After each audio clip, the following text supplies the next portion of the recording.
Assalamualaikum dan salam sejahtera kepada semua pendengar Secret Explorer.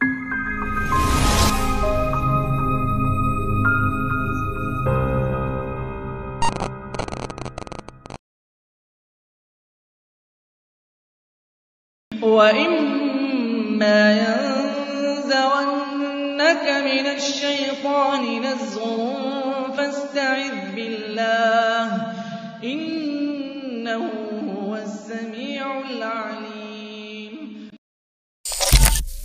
Pulau Besar yang terletak di Melaka adalah antara pulau yang penuh dengan mitos, legenda misteri dan tempat-tempat keramat. Di pulau ini bersemadinya beberapa wali Allah semenjak zaman Kesultanan Melayu Melaka. Antaranya ialah Makam As-Sayyid Sultan Al-Arifin Syekh Ismail radhiyallahu an, Makam Siti Sarah juga dikenali sebagai Makam Syarifah Roziah, serta Makam Tujuh Beradik. Terdapat juga beberapa makam yang lain, antaranya Makam Nenek Kebayan, Makam Tok Janggut, Makam Seribu dan Makam Nisan 1. Untuk video kali ini, Min akan ceritakan 5 lokasi paling misteri dan keramat yang terdapat di Pulau Besar. Nombor 5. Batu Belah. Apa yang menjadikan Batu Belah ini istimewa ialah kisah Panglima Lidah Hitam, seorang tokoh gaib yang dikaitkan dengan kekuatan luar biasa dan ilmu kebatinan tinggi. Menurut cerita turun-temurun, Panglima Lidah Hitam pernah bertempur dengan makhluk gaib besar yang cuba menguasai kawasan Pulau Besar, khususnya tempat pertapaan para wali. Di dalam pertempuran itu, beliau menggunakan pedang keramat untuk menebas musuhnya. Tebasan terakhir itu mengenai sebuah batu besar dan batu itu terbelah dua secara serta-merta. Bunyi crack atau rekahan dikatakan boleh didengar sejauh beberapa ratus meter.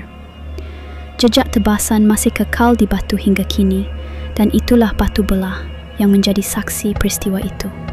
Ada pengunjung pernah terlihat bayangan atau kelibat lelaki tinggi berserban hitam berdiri di batu tersebut pada waktu maghrib.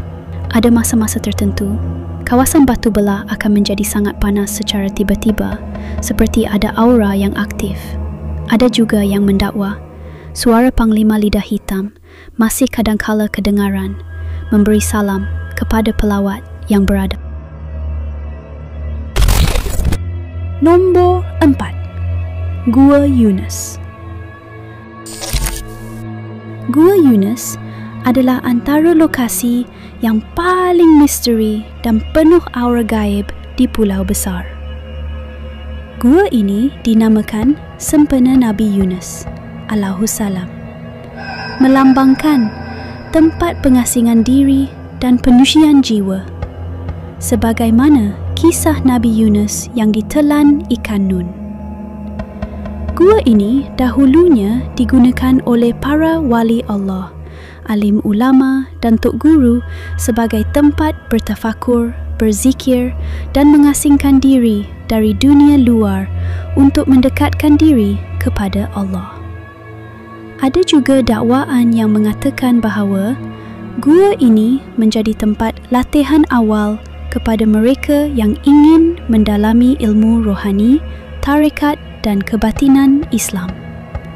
Ramai yang duduk bertafakur di dalam gua mendakwa mendengar bisikan halus yang menyuruh mereka mengingati Allah atau mengingatkan tentang kematian.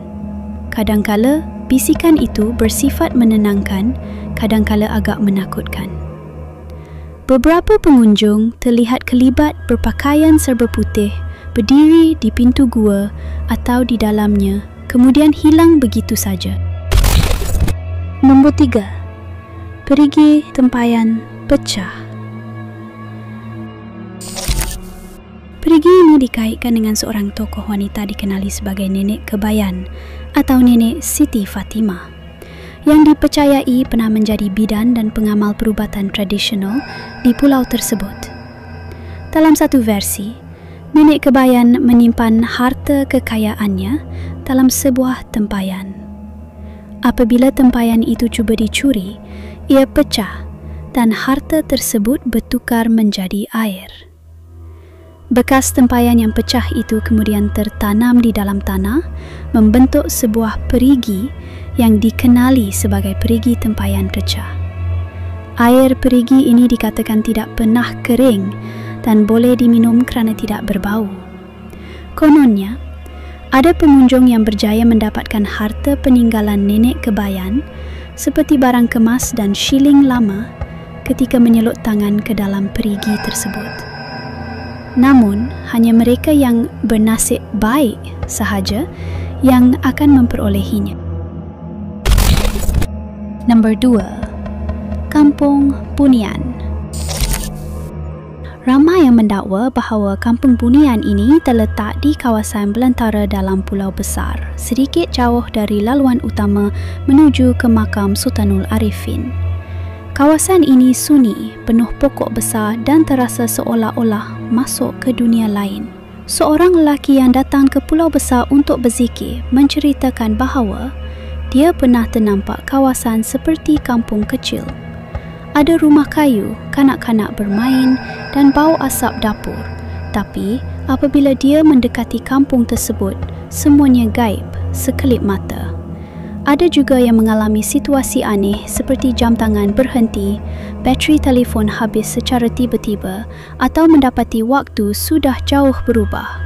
Kononnya, pelawak yang tidak menjaga adab seperti bercakap kasar, mencabar kehadiran makhluk halus atau berniat jahat akan lebih mudah terserempak dengan dimensi Kampung Bunian dan mungkin tidak akan pulang semula ke dunia nyata dengan selamat. Nombor 1. Makam Sultanul Arifin. Sultanul Arifin, Sheikh Ismail, juga dikenali sebagai Sheikh Ismail Al-Qadiri. Beliau dipercayai berasal dari Baghdad dan merupakan keturunan Sayyidina Hasan, cucu kepada Rasulullah sallallahu alaihi wasallam.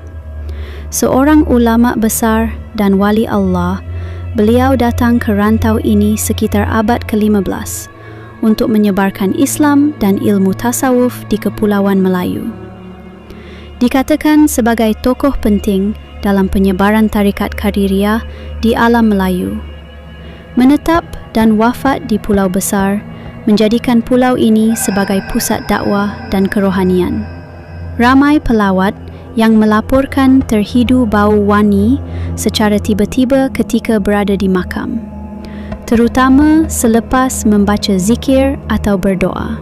Ada kepercayaan bahawa siapa yang menziarahi makam dengan hati yang ikhlas akan terasa tenang, ringan dan mendapat petunjuk rohani.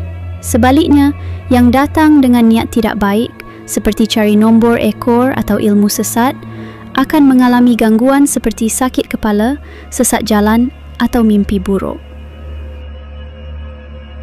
Selain daripada 5 tempat yang Min ceritakan, terdapat kawasan-kawasan misteri yang lain yang mempunyai kisah rahsianya tersendiri, seperti Pokok di Sula, Perigi Kaki Pulau, Istana dan Tasik Bunian, Batu Tengkorak dan pelbagai tempat yang lain.